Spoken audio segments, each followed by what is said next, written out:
Hello, my friends. Welcome back to CTM English Podcast. I'm Mia Reed. Today we are talking about a very interesting book. It is called How We Learn. The writer is Benedict Carey. This book is about how our brain learns. It shows us how learning really works. It tells us that many things we believe about studying are not correct. This book helps us understand how to remember more, how to study smarter, and how to enjoy the process. We will go through the book chapter by chapter. I will explain each idea in simple English, and I will give examples and real stories. Are you ready? Let's begin. Chapter 1. Forget everything you know about learning. In the first chapter, Carey says something surprising. He says most people do not understand how learning really works. Many students believe that they must sit in one place, read many hours, and focus very hard. They think this is the best way to learn. But science shows that this is not always true.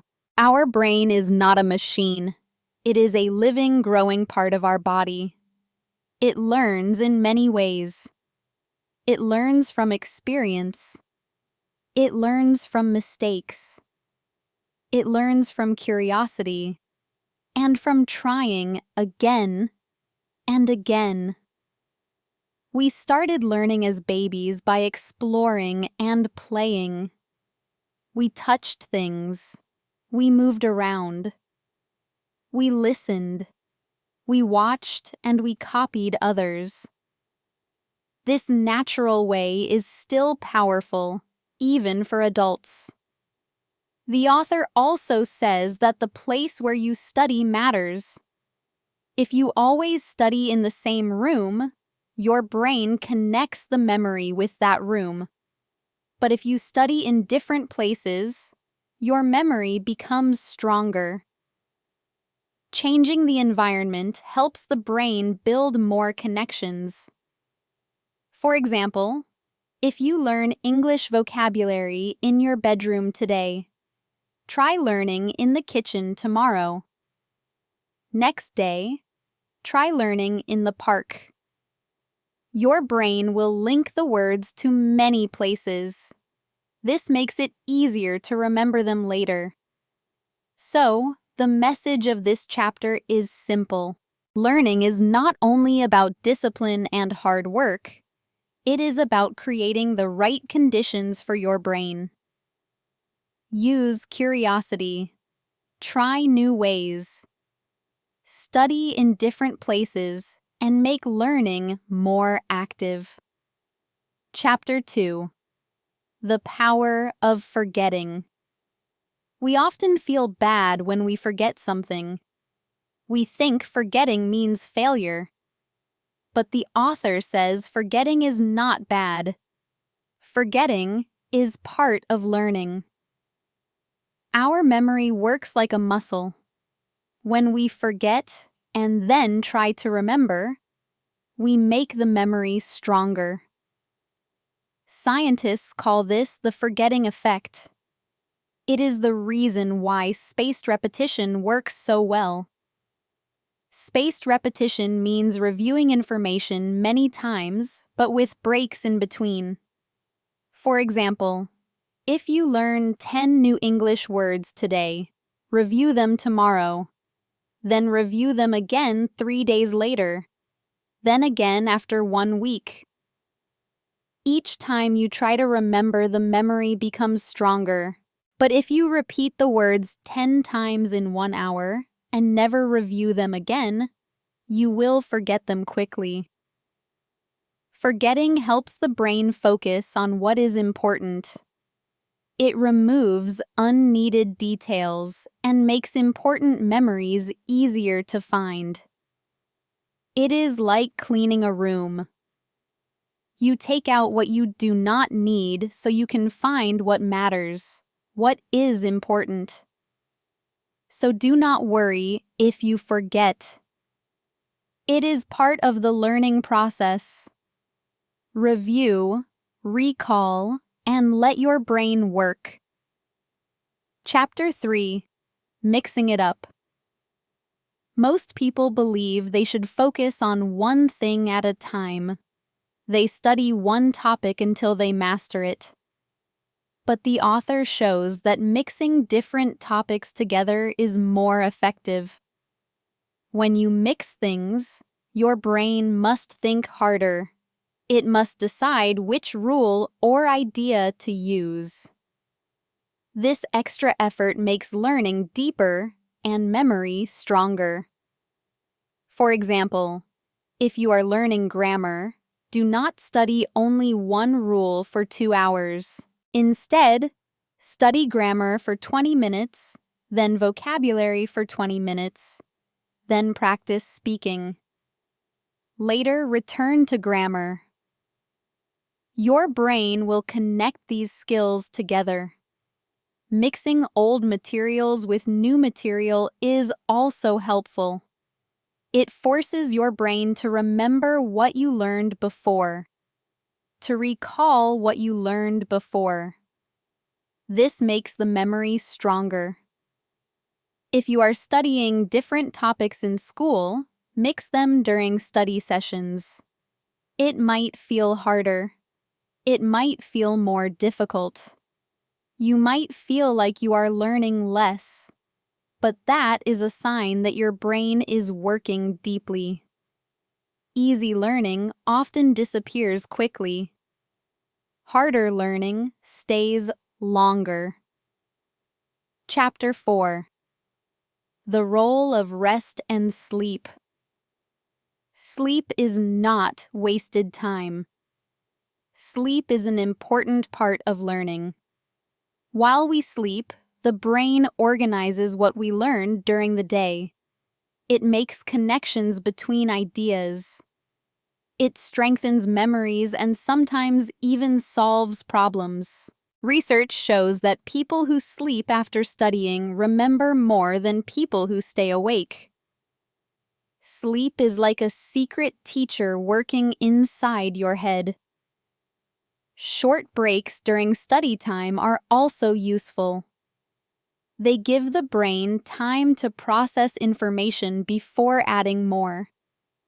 After a break, you return with fresh energy and focus. For example, if you study English vocabulary, before sleeping, your memory will be stronger in the morning. If you stay awake all night reading, you might forget most of what you read. The author says we should not feel guilty for sleeping or resting. They are part of the learning process. Chapter 5: Testing is learning. We usually think tests are just for checking what we know. But tests are actually one of the best ways to learn. When we try to remember something, even if we are wrong, we strengthen the memory. We make it stronger. This is called retrieval practice. Testing helps you see what you remember and what you forget. It shows you where you need more work. It also makes memory easier to find next time. For example, after reading a story, try to write what you remember without looking. You might forget some details, but the act of trying will make your memory stronger.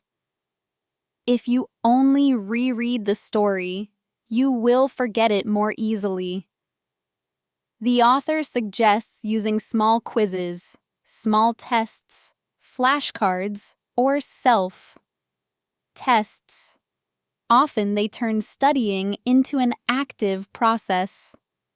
Chapter 6: The benefits of distraction. We are often told to focus and avoid distractions. But the author says small distractions can sometimes help learning. When you step away from a problem, your brain continues to work on it in the background. It connects ideas and searches for solutions. For example, if you are writing an essay and feel stuck, go for a walk. While walking, your mind will keep thinking quietly. Suddenly, a solution might appear when you return. If you work on one thing for too long, your mind becomes tired. A small change can restart your focus. The key is balance. Long distractions are not helpful, but short ones can be powerful. Chapter 7. Learning without thinking. Not all learning is conscious. Sometimes we learn without trying, without thinking. It happens when we see patterns, when we hear language, or when we repeat actions again and again. Children learn their first language without grammar lessons. They hear words and copy them. Adults also learn in this way. We learn social rules. We learn driving. We learn music patterns without thinking, without direct studying. For example, if you listen to English podcasts while cooking, you are still learning. Your brain is noticing grammar and pronunciation even if you're not paying full attention. This type of learning is powerful because it feels easy and natural. You can use it by surrounding yourself with the language or skill you want to learn. Chapter 9. Learning from mistakes. Many people are afraid of mistakes. They think mistakes mean failure. But the author shows that mistakes are one of the best ways to learn. When we make a mistake and correct it, we remember the right answer more strongly. Our brain pays more attention to errors. It wants to fix them. This process builds stronger memory and deeper understanding. For example, if you say a sentence incorrectly and someone corrects you, you are more likely to remember the correct version next time. If you always speak perfectly, you do not challenge your memory. So making mistakes also builds confidence. It teaches you that failure is normal. It is part of progress. Okay. Before we finish, let me review the most important lessons. Forgetting helps memory grow. Studying in different places helps you remember more. Mixing topics makes learning deeper. Sleep and breaks are part of learning. Testing yourself builds strong memory. Short distractions can help you solve problems. We can learn passively by watching, listening, and noticing. Finally, mistakes are powerful teachers. These lessons show that learning is not about doing more work. It is about doing the right kind of work. It is about understanding how your brain learns naturally and working with it, not against it. Okay, thank you so much for listening to CTM English Podcast. I'm Mia Reed, and until next time, keep practicing, keep learning, and keep believing in yourself. Bye for now.